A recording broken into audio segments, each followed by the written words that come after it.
Good morning, writers, and welcome to another episode of Tea with Tara, Conversations about Writing. Today on the show, another special guest, Chris Semtner, curator for the Edgar Allan Poe Museum in Richmond, Virginia. I don't think there's anybody who has not heard of Edgar Allan Poe. I'm wearing a Poe shirt in celebration for this conversation, which I know is going to be intriguing. And so get your cup of tea ready or your coffee, whatever you're drinking. And also a sweater, because I don't know where you guys are, but where I am, it is very cold and windy. So if you hear the windows rattling during this podcast, it's not Edgar Allan Poe haunting my office. It's just the wind. So sit back and we will be right back with Chris Semtner. Stay tuned. Welcome back to Tea with Tara, Conversations about Writing. We are now joined by Chris Semtner. Mr. Semtner, thank you for being here. Thanks for having me. So I want to start out with asking about Poe and where he's originally from. He was born in Boston in 1809, a fact that he often tried to deny. His parents were traveling actors. They were up and down the East Coast, and that's where he happened to be born. But his father's from Baltimore and his mother's from London originally. Now, is it true that he really had a love-hate relationship with Boston? Oh, yeah, he feuded a lot with some of the major writers up there. He didn't like the literary clique up there, especially that surrounding the Transcendentalists. He thought they were just being weird for the sake of weirdness.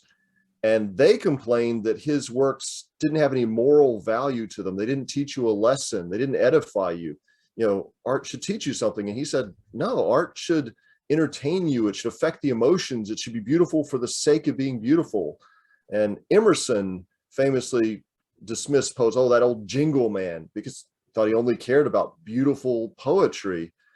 And then there was another problem. Henry Wadsworth Longfellow, the most popular poet in the country. People loved this guy, but Poe thought he was fairly talented, but he committed the ultimate sin of any writer, imitation.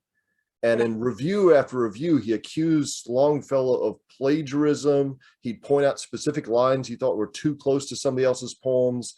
He thought that Longfellow was just a pale imitation of Tennyson, that he'd never really achieved anything great because he was just copying other people. And then he thought Longfellow's followers and defenders, well, he said in one of his notices that he was a little bit quacky himself, but he's followed by a whole legion of literary quacks. So that does sound like Poe, right?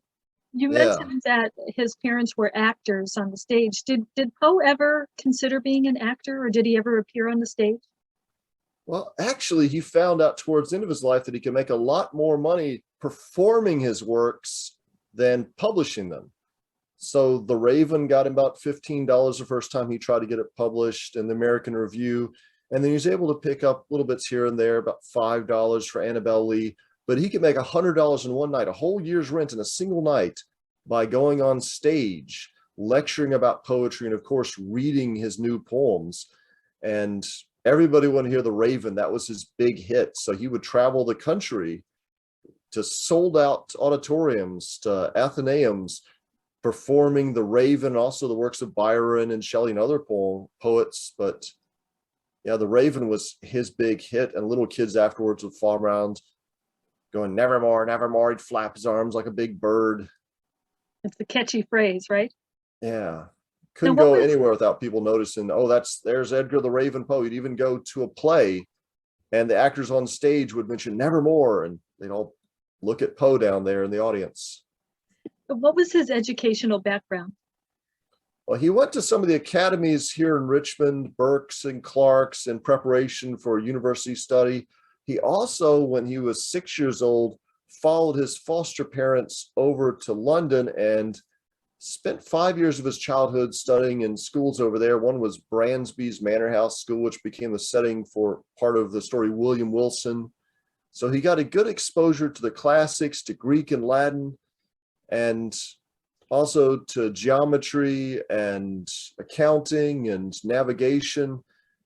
And a lot of the academies here, we're teaching you a lot of geometry and astronomy and navigation, because this was a primarily shipping-based economy here in Richmond. So they wanted you prepared to negotiate, but you also had to learn languages and the classics. And then he attended the University of Virginia, which was a radical new experiment where students got to choose their own curriculum.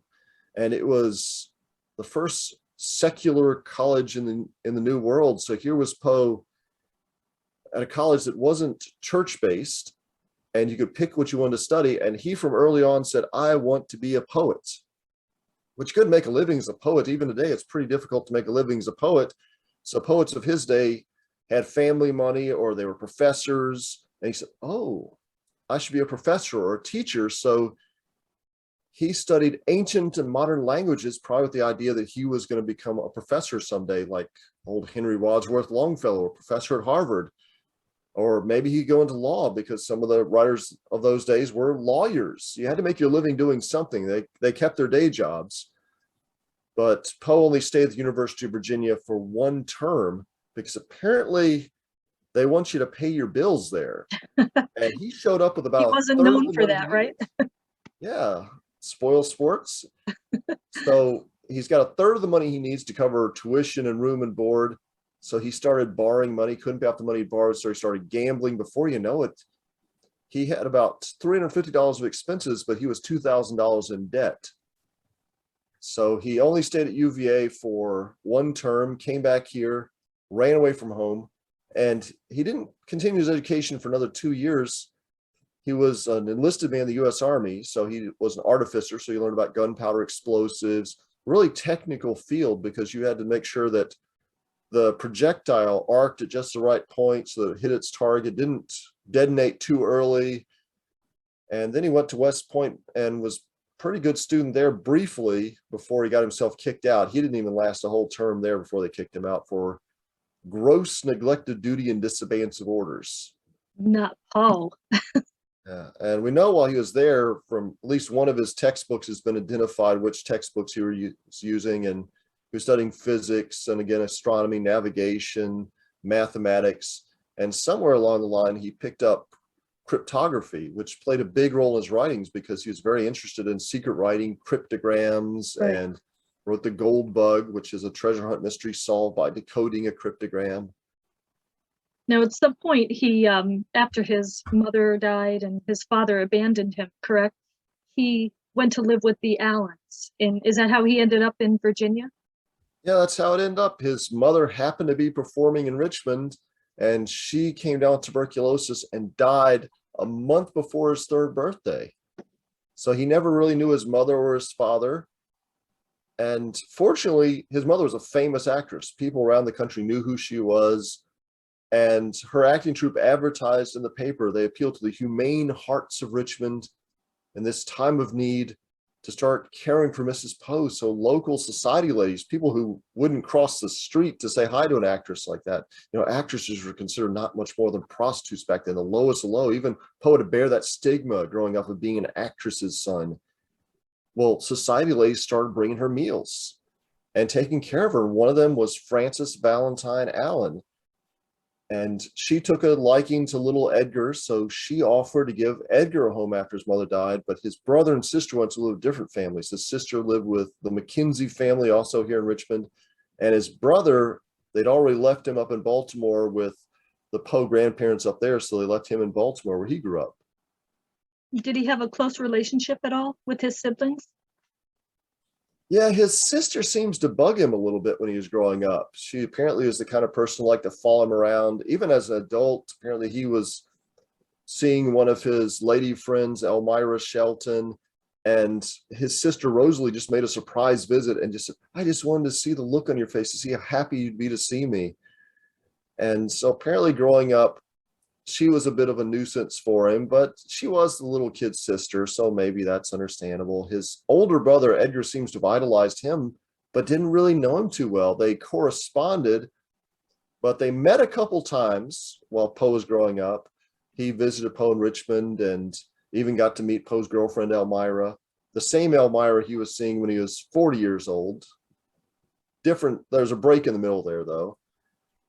And Poe's brother became a poet too, actually published a few poems about the same time Poe published his first book, Tamerlane. So Poe published Tamerlane about June of 1827, and his brother William Henry Leonard Poe published his first poem about March of that year, February, March of that year.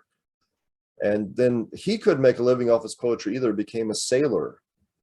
And he got to go to the South Seas and South America, and he came back and told Poe about these amazing adventures he had, and these became the basis for some of Poe's stories. And even wrote a short story called The Pirate. Oh, okay. Although some people think Edgar Poe might have written that one, and that Henry Poe just republished it under his name. And took the credit. Yeah, he did that with a few of Poe's poems that appeared in Poe's book Tamerlane. Henry Poe ended up printing them in different magazines under his own initials, thinking nobody would notice, but we're on to him. So what was his relationship like with John Allan? Now that's where he gets the Allan from in his name, correct? Yeah, he wasn't terribly close to him. Allan at first was very proud. This is Poe. He's 2 years old, very precocious kid, and took to reading and reciting poetry very quickly. Mrs. Allan used to stand him up on a dinner table at parties and have him recite poetry to her guests. So here's this precocious little boy. Allan was very proud, boasting his letters of his accomplishments in education. But then Poe became a teenager. And that's when things cooled off a bit. And Allan wrote things like he's sulky, ill-tempered, disrespectful, doesn't show a spark of gratitude for all the charity I've shown him all these years. There's just not one good thing about that boy. It was always reminding Edgar, right? Yeah, just always reminding Edgar that he's only there out of charity, that Allan can cut him off at any point, that Poe never really was an Allan. He's still a Poe. He always kept that last name of Poe. And this must have been especially confusing because when the Allans went to London, his headmaster called him Edgar Allan. So maybe Poe started to feel like he was an Allan. They got back to Richmond, he's Edgar Poe again. And once again, he's reminded that he's not really part of the Allan family. He doesn't really belong here. So when does he become a writer? Do we know how that got started with him? Now, his earliest known poems were about 12, 13 years old. And he always wanted to be a poet. His hero was Lord Byron, the man they called mad, bad, and dangerous to know. And Poe said, I want to grow up and be like that guy. So he started dressing in black, his hair all wild and woolly looking. And he'd go off into nature and stare off into the distance, trying to be very Byronic. And this is Poe growing up. Byron died 1824 and Poe's 15 years old. So Poe's a teenager when Byron's sort of the height of his fame and reading all the latest works of Byron. So Poe's 12, 13 years old, and his sister, very fortunately for him, she was taken in by a family that ran a girls' school. And Edgar thought, wow, I've hit the jackpot. I can use my sister to help me meet girls in her school. And back then, girls actually liked poetry. And we've got a few of these in our collection, but they would keep little leather-bound poetry albums. And young men would write poetry in their albums for them. They'd collect these until they got married, and then they'd stop getting poetry from random men after that. But Poe would write poetry in the ladies' albums and use his sister to carry poems to the girls he liked. Apparently it really impressed them until they found out it was the same poem he sent to all the different girls. But by the time he was 13, he compiled enough of his poetry that he wanted to get a book of it published. And he even took it to Mr. Allan and said, look at this, I've written enough poetry for a whole book. And Allan took it to Poe's headmaster, and the headmaster basically said that Poe's already a little bit too proud of himself. If you let him publish a book of poetry at 13, you'll never hear the end of it. So he didn't get it published. But when Poe was 18, he published his first book. So pretty early to be publishing your first book. And he said that a lot of the things were written in it by the time he was 13. We think Poe might have exaggerated that, but maybe some of the poems started out that early. How much do you think his circumstances, with the death of his mother and his father abandoning him, how do you think that shaped him as a writer and as a person? Well, first of all, the death of his mother at an early age left a hole in his heart, apparently. And then when he was 14, he was still seeking a mother figure. And he befriended one of his best friend's mother, Jane Stith Craig Stannard, and called her the first purely ideal love of my soul. His poem to Helen was dedicated to her. But then when he was 15 years old, she went insane and died. So there's two women he mother figures very close to, and they left him. But then he was 20. His foster mother, Frances Allen, she also succumbed to tuberculosis. She was taken from him. So here he is as this pattern of women that are very close to him and they're dying early. And he just sort of latches on to new women who are taken away from him or unavailable. And some people think that this played an important role in his writing. But a lot of people back then were writing poetry about young women dying. Tuberculosis was rampant at the time. You know, mortality rates were a little bit higher than they are today. And there's entire books back then of poetry about death. We've got a couple of them in our collection here at the museum that are just poems about death. And this was the golden age of mourning. You know, think of the Victorian era. Those guys knew how to mourn. Widows were dressed all in black for an entire year, the veil over the face. Then after the first year, they could be in half mourning with mostly black. Then gradually they get out of their full mourning phase.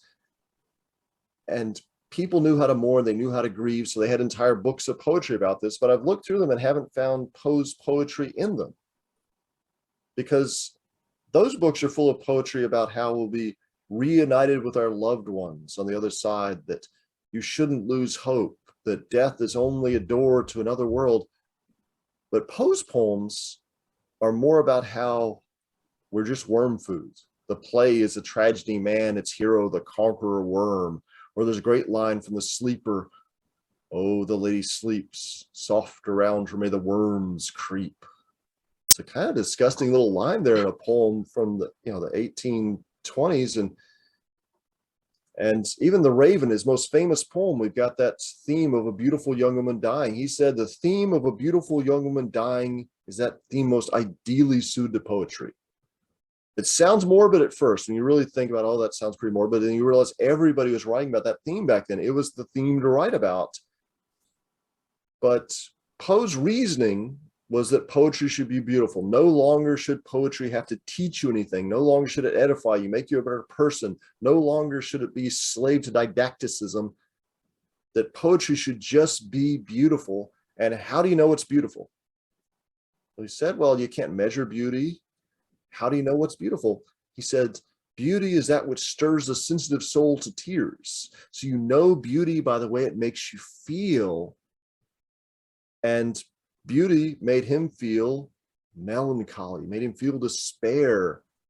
So a beautiful poem had to be sad. The saddest thing he could imagine was a beautiful young woman dying.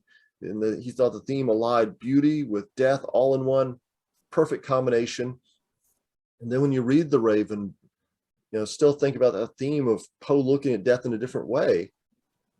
If somebody else, one of his contemporaries, had written that poem, they might have written about how Lenore and the narrator would be reunited someday. Don't lose hope. And here's the narrator saying, asking the Raven, tell this soul with sorrow laden, if within the distant Aiden it shall clasp the sainted maiden whom the angels name Lenore. We all know what the Raven says because even the narrator knows what the Raven's going to say. Nevermore. We'll never be reunited with our loved one. We'll never see them in heaven. Nevermore, nevermore. And the guy keeps asking it these questions, even though he knows that's the answer he's going to get. Kind of a downer. Yeah. And he's known for, obviously, as you just pointed out, his dark themes. But did he ever write anything lighthearted or uplifting? Was there anything? Oh, yeah. A lot of his works were comedies and satires. Early on, he started out writing a lot of comedies and burlesque and stuff that he was trying to be funny. And one of his supporters early on told him, you should sort of avoid the terror tales and stick to the comedies. That's really where you're going to make your name. And some of them are kind of funny. There's Never Bet the Devil Your Head, where he just ridicules the transcendentalists the whole way. Guy gets his head chopped off, and they say he came down with the case of the transcendentals. And that was his supposed tale with a moral, because, the transcendentals complain his stories didn't have a moral. So that was his one story with a moral to it. And a lot of his stories, unfortunately, are making fun of contemporary events. So if he's making fun of Andrew Jackson here, or he's making fun of, General Winfield Scott here, then you say, oh yeah, that sort of makes a little bit more sense. But now when we read back, we don't always catch the references he's making. And Malonta Tauta is one of his ones where he's ridiculing a lot of contemporary philosophers and what would happen to the world in 1,000 years if what we're doing today is allowed to continue, and how that's all going to end up. But some of his jokes just aren't really that funny. Like in one of them, or 1,000 years in the future, which now would be only about 900 years in the future. But the guy is saying that those people in the past, they knew a great man named Ram, and the guy's name was Aristotle's. They thought it was Aries Tottle, and it's Ram. And so that's a Poe pun, which wasn't really the best pun, but that's sometimes he thought that sort of funny. Like he thought bacon was ham. In the future they would say the great philosophers were a ham and a goat, or a ham and a ram. So these things don't really carry over so well to today. Right. And he also did some lighthearted things like 3 Sundays in a Week, which is about a young couple who can only get married if her curmudgeonly uncle allows. That he says you can only get married if there's ever a week with 3 Sundays in it, and they find a way to make 3 Sundays happen. And the spectacles, a guy who's very vain and refuses to wear his spectacles because he thinks he'll make him look old. So when he refuses to wear them, he ends up marrying his great grandmother by accident because he doesn't know she's old. He thinks she's young and beautiful. So it's been said that he is one of the first American writers to try to live solely off the money from his writing. So how did that work out for him? Didn't work out so great. He tried freelancing, and it ended up he would be writing for maybe 3 or 4 different magazines at the same time. So he was constantly busy, but he realized he needed multiple income streams. So that's when he turned to lecturing, but also he was writing a lot of nonfiction and book reviews and essays and editorials in addition to writing his creative work. So the books didn't pay terribly well. His first 3 books were all books of poetry, didn't sell well, barely made a cent off of them. He made more money from selling his book about seashells. It's called The Conch, his first book. He made $50 for that. Wow, a lot of money. No royalties or anything. It turned out to be his best-selling book during his lifetime. But that shows you that he was trying different income streams. He knew he wasn't going to be able to survive just off of one source. And at one point, he even filed for bankruptcy and tried desperately to get a job in Washington, D.C. He heard, all you have to do is just get a government appointment, and those people in Washington, they work from like 9 in the morning till 2 in the afternoon, don't really do anything. And then you get to goof off and write poetry the rest of the day. And post, that's what I want to do, but he couldn't get a job there, so he had to stick to writing. So you mentioned that he a politician. Yeah, and you mentioned that he was a critic. Now, he was known from what I read as a tomahawk. So what kind of critic was he when it came to his fellow writers? And do you think his harsh reviews stemmed from any jealousy or rivalry that he felt? Well, part of it, he thought he was being funny. And some things, like one of his earliest reviews, there was a book called Confessions of a Poet, and he didn't know who'd written the poem. It was anonymously published, but the guy writing the book says that he has a gun lying on his table about to shoot himself as soon as he finishes this book. And Poe wrote that the best thing about this book is the typography, and he wishes the guy would hurry up and shoot himself. I think it said the most remarkable aspect of this book is the typographical ingenuity with which matter barely sufficient to fill 1 volume has been spread over the pages of 2. So he just thought he was terrible. He just thought he was hilarious, and he would go through people's books, even books that weren't really major works, and he just ridicule the authors. And he thought he was hilarious, and apparently a lot of his readers did. And Godey's Ladies book, actually most popular magazine in the country, published a series he did called The Literati of New York City, where he listed different authors he knew up in New York and made fun of most of them, just tore them apart. And he loved the controversy. He loved getting noticed.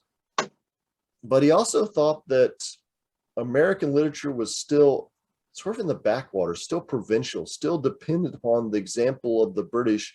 And we needed to establish an independent American literature And we had to find a new way to do it. That he said that people are just praising to no end anybody from overseas, even if they had never read their book. They said nobody's read Shakespeare, but they all know he's great because he's British.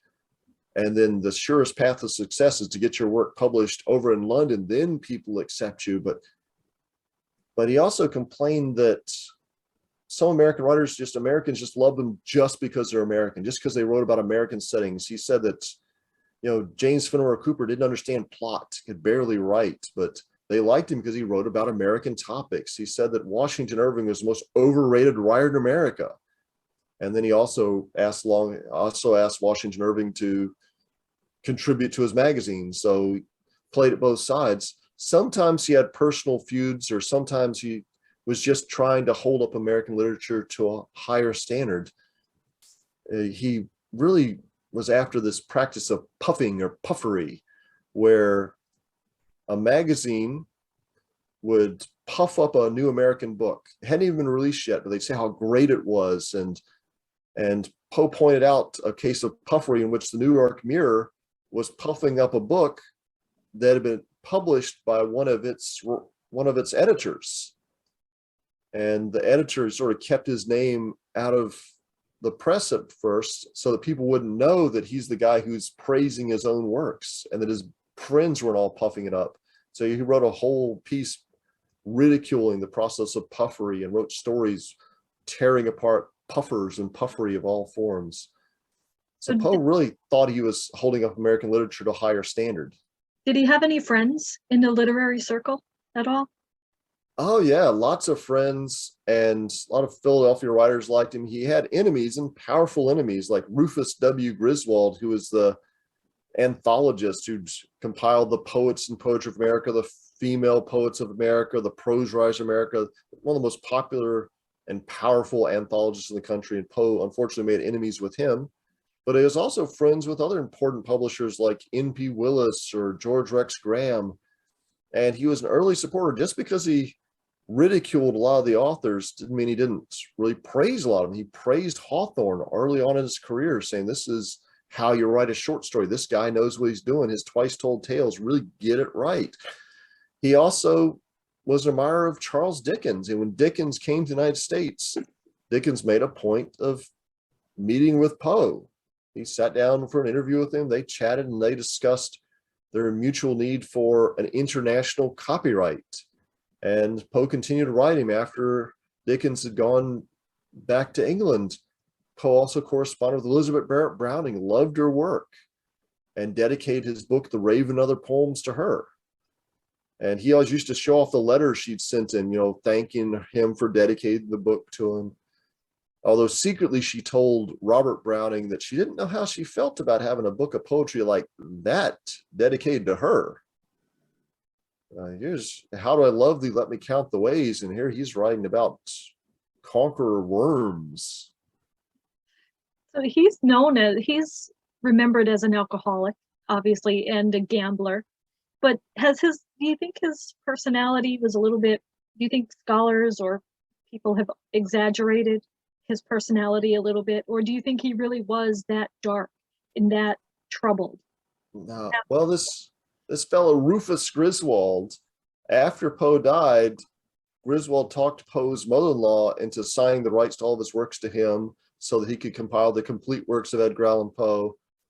But Griswold hated Poe, but he would use this opportunity to really trash him. He started out with an obituary. He said he didn't want to write it, but he knew that he couldn't even put his name on it. Griswold signed it Ludwig rather than put his own name on it. But as soon as it was published, people said, oh yeah, only Griswold wrote that thing.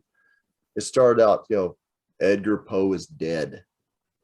This news may startle many, but few will be grieved if I had few or no friends, and just went on to say what a horrible, wasted life he had lived. And he's an awful, despicable person. And people just trashed Griswold for writing this. So Griswold expanded it and printed this same article over and over again in different magazines. And then he wrote the biography of Poe, portrayed him as a madman, drunkard, scoundrel. He was an addict and an evil, despicable person. He said he wandered the streets at night, mumbling curses to humanity. And Poe's friends came out and said, no, Griswold's lying. You can't trust him. You can't believe a word he said. And Even one of Poe's friends, Sarah Helen Whitman, wrote a whole book, Edgar Poe and His Critics, just trying to defend Poe's character. Another one, the attending physician, John J. Moran, the guy who was with Poe when he died, he wrote another book, Edgar Poe, A Defense. And they were trying to say, most of what Griswold's told you is wrong, but the problem is people tend to believe the first thing they hear. If it's the thing they heard in school in seventh grade or something, they're going to believe it. And they believe that, oh, this is an irredeemable drunk. He was always drunk. It's more of a caricature of who he was. He did drink on some occasions, but for long stretches, years at a time, he wasn't drinking because he knew he could only handle about a glass of wine before it made him staggering drunk and he'd be sick for days afterwards. So usually he tried to avoid alcohol, and he couldn't have written things like The Raven while he was drinking. Right. And when he did have something to drink, that's when he couldn't show up to work the next day or the next week and got fired. And so the writing you see wasn't really inspired by drugs or alcohol so much as by his imagination and by trying to avoid those things. And when he did give way to temptation, that's when he really didn't get anything accomplished. And there are so many writers who have looked up to Edgar Allan Poe. I think Stephen King is one, H.P. Lovecraft. What do you think it is about Poe that captivated the imagination of these writers and of the readers? Well, he was very inventive. He's the first American to invent a new literary genre. He's credited with inventing the detective story. Even before the word detective had entered the English language, Poe wrote a series about Auguste Dupin, this detective from France who's able to solve impossible cases the police can't seem to crack. And generations of mystery writers have seen Poe as an inspiration, that he blazed the way for something new. In fact, 46 years after Poe wrote his first detective story, Sir Arthur Conan Doyle wrote his first Sherlock Holmes mystery. And he said there's really not much original you could do after Poe, that Poe blazed the way for all to follow. That, he'd come up with a locked door mystery. He'd come up with the least likely suspect. He came up with the idea of a villain who scatters false clues to frame somebody else for the crime. So several of the standard plot devices, even the idea that a detective has to have a sidekick to make him look good, kind of like Sherlock Holmes has Dr. Watson, all goes back to Poe.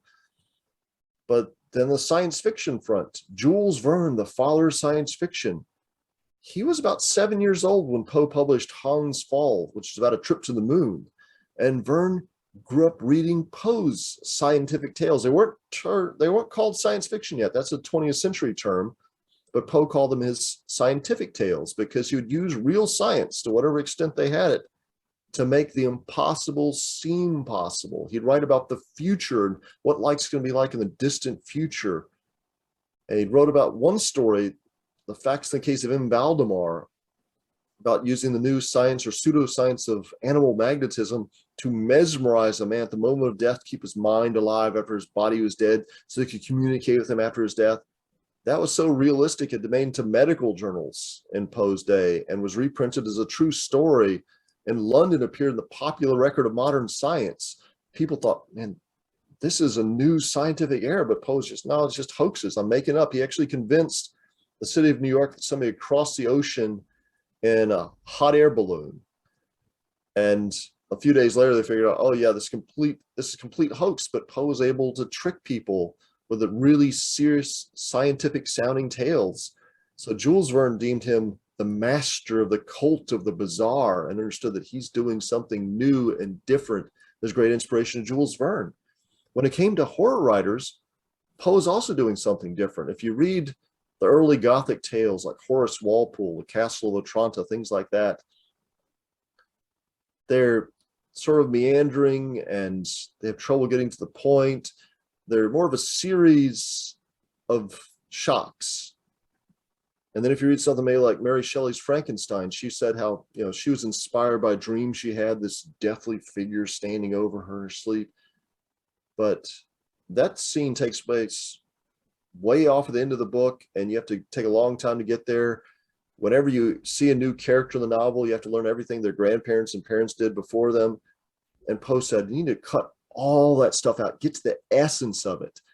And he really wrote about trying to create an emotional impact on the reader. And how do you do that? How do you eliminate everything that's unnecessary to get to creating the impact of fear? So kind of almost like the idea of creating a mousetrap. How do you how do you spring that mousetrap at just the right point? What do you have to do to set it up? Poe actually said he wrote his stories starting with the end, starting with the effect he wanted to achieve and working his way back to the beginning to achieve that effect. So that's kind of why horror writers and filmmakers liked Poe, because he was all about how do you achieve these effects on the reader. And Lovecraft wrote a whole chapter about Poe and the history of supernatural horror in literature.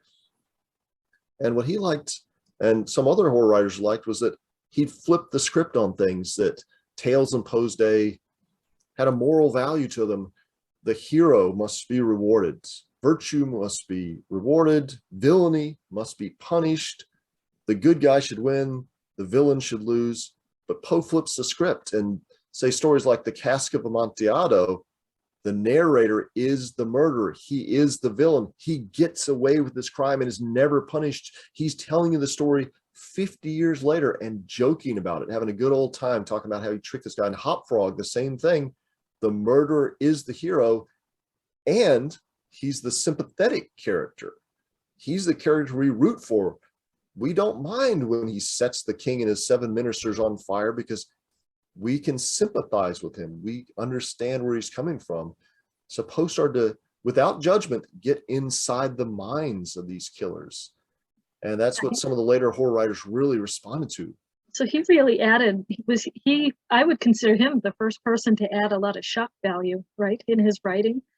People weren't expecting writing like that back then. Yeah, he is building on a tradition of the Gothic romance, and especially the really shocking tales out of Blackwood's Edinburgh magazine. And Poe's trying to bring some of that to the United States and say, hey, look what they're doing over there. But he also understood that a lot of these stories were really wild and ridiculous, just insanely crazy stories. And when Poe wrote his first published story, it was one of these insanely crazy stories. You know, a ghost horse jumps out of a tapestry. A guy's so terrified he bites through his own lip, and this really over the top stuff. But pretty quickly, Poe realized, no, we need to add that level of realism, that level of scientific verisimilitude to make it seem like it really could happen, seem like we really could know these people. And we can't not talk about his most famous work, The Raven. Why do you think people are so drawn to The Raven, even to this day? It's catchy. Even when he first printed it, one of the very first printings was in the Evening Mirror, and the introduction said it will stick to the memory of anyone who ever reads it. And it is catchy. We get people here from around the world, and sometimes we'll ask, have you ever read anything of The Raven? I'll go and give talks in different places. Can you quote a little bit of The Raven? And people can. You'd be surprised how many people know either Quoth the Raven, Nevermore, or Once Upon a Midnight Dreary. They just know this stuff. It sticks with you. There's something about it's like an earwig almost. And it's sort of a universal theme of love, loss, and melancholy. And maybe it does achieve that effect of melancholy that it was going for. But yeah, there's something about it. It's catchy. I mean, you remember it like you remember a pop song that you just can't get out of your head. Yeah, really. And another thing that is known about Poe is that he moved around a lot. He didn't stay in one place very long. He's been in Philadelphia, Virginia, Baltimore. Did he ever consider any one place his home? Or does any one place consider Poe is theirs? He belongs to that particular state. Well, in one of his letters, he claimed Richmond is his home. He said, I am a Virginian. At least I consider myself one, because I've spent most of my life in Richmond. And he ended up spending more of his life in Richmond than any other city. But he wrote this to a guy in Washington, D.C., a politician who's a Virginian. So Poe's trying to get himself a job in the Tyler administration. So it's like saying, you know, I might live in Philadelphia right now, but I'm a Virginian, so you should give me a government job because I'm tired of working for a living. But Poe kept coming back to Richmond throughout his life, but he often went where the magazine jobs were. He had to move around constantly to go where those jobs are, and Richmond wasn't a huge city. Even by the time he died, it was about 20,000 people, while New York City had about 300,000 people. So worked at magazines in New York and in Philadelphia, and he sent his articles to magazines in Boston too, so he could be where the literary scene was. he also moved around a lot because he didn't always pay his bills. He couldn't always afford to pay his bills. So sometimes he stays in a place for 6 months and then he has to move out and leave his furniture as payment for the back rent. So it wasn't an easy lifetime for him. And towards the end of his life, that's when you see, if you look in those last 2 years of his life after his wife's death, he's all over the place. He's in Providence, Rhode Island. He's in Lowell, Massachusetts, in Richmond, Virginia, and everywhere in between, just bouncing around with his lecture tour and trying desperately to find somebody to fill that hole in his life left after his wife died. Right. And another young woman who died that he yeah, cared about deeply. another person he lost. Yeah. And his death is just as mysterious, some say, as his life. Do we know anything about the circumstances leading up to his death and what happened? Yeah, we know that he was sick before he left Richmond. He'd been in Richmond. He was courting a new fiancee, Elmira Royster Shelton. They were planning to get married in October. And before they get married, what he wanted to do was, Elmira was rich. She had a nice big house and owned a lot of real estate. So she had income coming in all the time. So he wanted to go up to New York and get his first wife's mother. So his mother-in-law, who was his aunt, who he referred to as mother, he wanted to make sure she had a place to live. So he's going to get her, bring her back down here to Richmond, and she's going to live with Elmira. And Elmira was already cool that she'd written to her and said, yeah, I look forward to fully loving you and walk into my home. And along the way to New York, he was going to make some extra money by doing an editing assignment in Philadelphia. Make $100 just for editing a book of poetry. So he was already sick before he left Richmond, but he had to go. He caught the steamship from here to Baltimore, which was taking about 2 days. There he was going to catch a train to Philadelphia, but either he missed the train, or they say that since it was raining, the river the train had to cross was flooding. Back then, the train didn't actually have a bridge that took you over the river, so they had to catch a train as far as this river, take a ferry across the river, catch another train on the other side. But they said that it was flooding, so he had to take the train back to Baltimore and wait a few days. But after he left Richmond, it was about 5 days before they found him up in Baltimore, still there, semi-conscious, dressed in somebody else's clothes at a polling place on election day. So they think, oh, he's been cooped. Cooping was a practice where political gangs would find somebody from out of town that nobody recognized, nobody would miss, beat them up and use them as a repeat voter, just get them really drunk and drag them to the polls. They get a whole bunch of people cooped up together and drag them all to the polls, then switch all their clothes, have them vote again, switch all their clothes, have them vote again. And from there, if that's what happened to Poe, we don't know, because he was never able to tell us. He spent his next 4 days in a hospital, delirious, in and out of consciousness, talking to shadows on the wall, not making any sense. The doctor said they offered him whiskey, which is what you did in a hospital back then. You offered him some whiskey if you didn't, bleed them first, cut their vein open and bleed them. But he said that Poe turned down the whiskey. He drank a little bit of beef stew and some water, but he never recovered well to tell what had happened to him. And he's so suffering from pain in his head. The doctor said he died of phrenitis, which was kind of a catch-all that meant inflammation of the brain. So usually we think of either encephalitis or meningitis. A lot of people think maybe it was tuberculosis meningitis, but no way to really prove it. The test of his hair disproved some things, but they didn't prove or disprove whether he had meningitis. They just disproved maybe the idea that it was carbon monoxide poisoning from oil lamps, or that it was maybe lead poisoning or mercury poisoning. And was he really calling out the name Reynolds? Is that true that he did that? Yeah, that's what it said. The earliest source we have is a letter written a little over a month after Poe's death by his attending physician to his mother-in-law, and he mentions him screaming out the name Reynolds. So there's a few different contenders for Reynolds. The best one, I guess, is an election judge up in Baltimore by the name of Reynolds, and somebody could have just been saying, hey, is Reynolds around here? Where's Reynolds? And maybe Poe's repeating that, or maybe Reynolds is the one who beat him up and cooped him. Right. And what happened to his mother-in-law? Part of the Whig Party. Did his mother-in-law live long after Poe? Oh, yeah, she lived until the 1870s. Oh, wow. So Poe died in 1849, and she lived to 1871, and lived most of that time in poverty. She was dependent upon Poe's admirers for help. So she moved almost immediately to Lowell. Then she lived in New York. She bounced around because she often alienated the people who were trying to take care of her. And she finally ended up in a charity home in Washington, D.C., still getting help from admirers of Poe's, but she just had trouble getting along with people. Did he leave behind any letters or journals at all?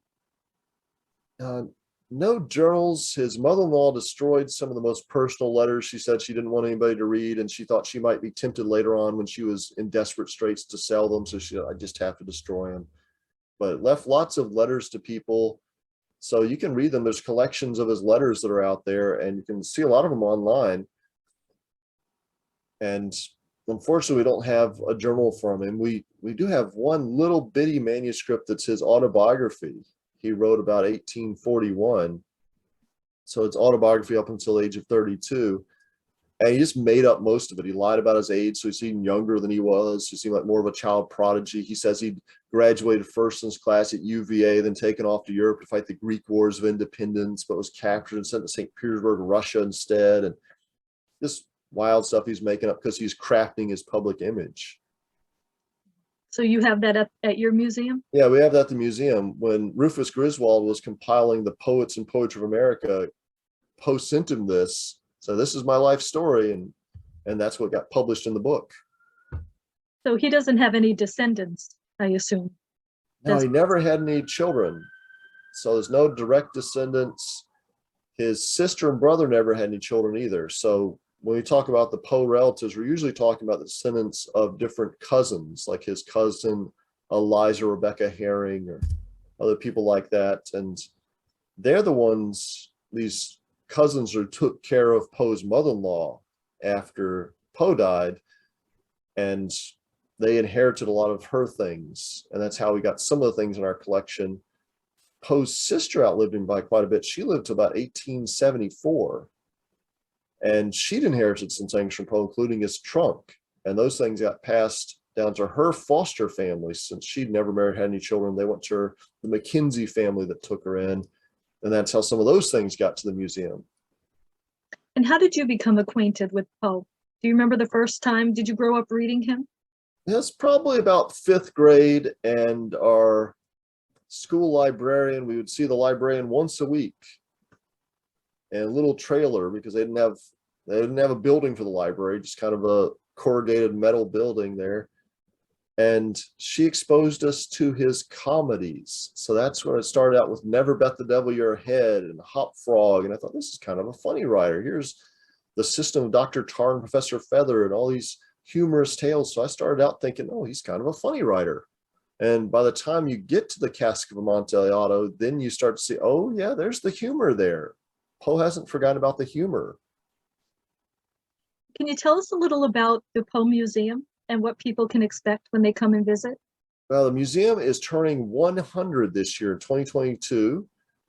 So we were born the same year as Betty White, 1922, the same year as Kurt Vonnegut and Jack Kerouac, Lucian Freud. So 1922 is a good year. We're the world's finest collection of Edgar Allan Poe things.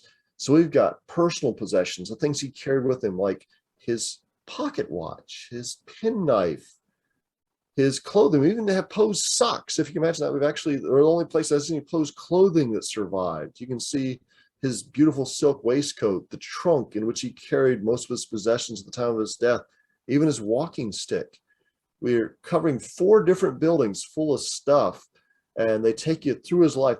One building's all about his childhood. You see his little boyhood bed. You can imagine that's where little Eddie used to sleep growing up. The next building's about his career. See things like the chair in which he sat when he's working at the Southern Literary Messenger magazine here in town.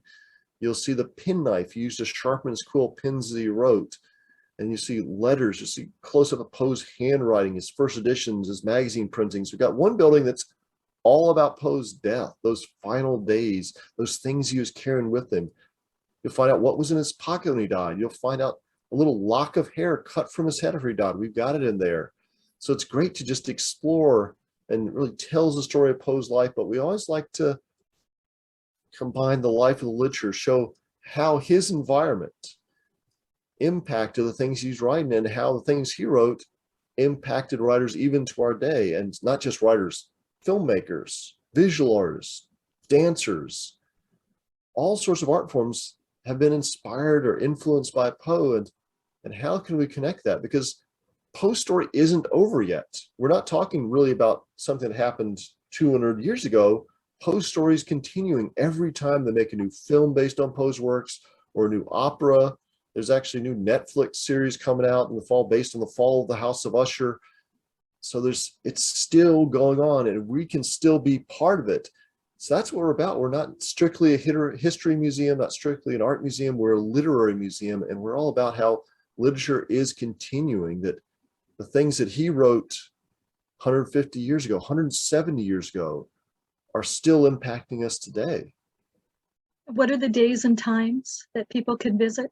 We're open every day but Monday. So Tuesday through Saturday, we're open from 10 to 5, Sunday from 11 to 5. The fourth Thursday of every month from April through October, we have an unhappy hour. It's kind of like a happy hour, except really depressing. We've got live music, a cash bar from a local brewery or winery. We've got food from local restaurants. The April one, I know the band playing is called the Embalmers, so that should be fun. And April is our centennial, so we're gonna have a special 1920s theme. You can come dressed up like it's the 1920s and dance the Charleston if you like. It sounds amazing. I really hope to get there one day.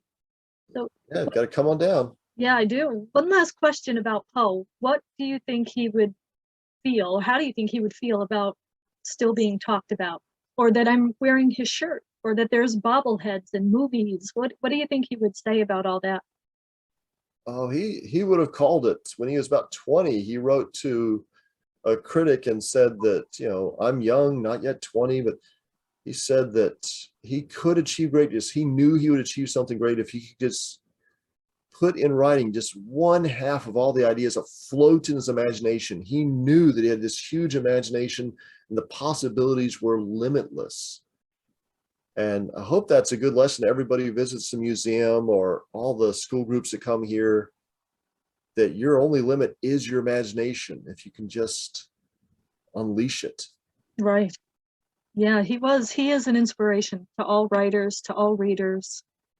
And so anyone who's watching, I hope that you will, if you're in the Virginia area or get down to Richmond, Virginia, and go to visit the Poe Museum.